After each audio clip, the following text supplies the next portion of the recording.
Next, Ruth Graham, wife of evangelist Billy Graham, dies at her home in the North Carolina mountains. We look back at the important role she played in the life of her husband. And a Piedmont woman shares a wonderful yet bittersweet memory of Ruth Graham, coming up next. One of the millions touched by Ruth Graham is a family from right here in the Piedmont Triad.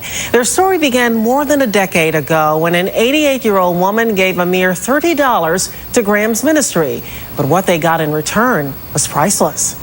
Elizabeth Winger just returned from Graham, and she joins us now live with the story.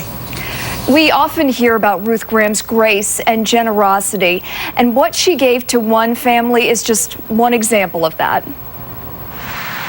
It is fitting that we would head to Graham, North Carolina to find a family Ruth Graham has touched. In this quiet neighborhood, on this kitchen table, there was a letter from Mrs. Graham. And to one woman, it is proof God answers prayers, no matter how small. And miracles happen, and we're reminded of this every time we read this letter. The story of the letter starts a couple generations ago with Melissa Jones's grandmother, Thecla. She was a widow, left to raise 6 children alone.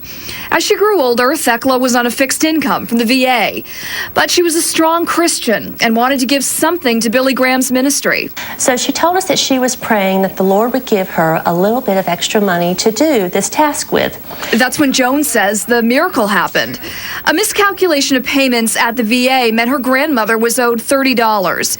It wasn't much, but it was enough to mail a check to the Graham's home in Montreat. Thankfully, the Montreat post office apparently receives thousands of letters for Dr. Graham, and they're used to getting that, and they know exactly where he lives. And 3 weeks later, a brown envelope arrived.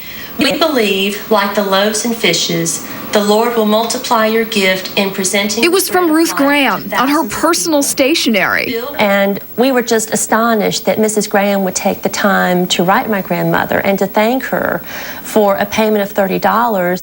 Jones's grandmother died 11 years ago, but the letter will be in their family forever. It's kept in her grandmother's antique dresser for safekeeping.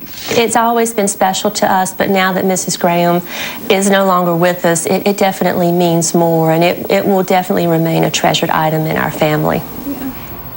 Well, Jones says she really isn't sure how many other people received such a letter from Ruth Graham, but it is obviously very special in their family. She says she plans to frame it so that she can pass it on to future generations. Wanda? What a lovely story. Thanks a lot.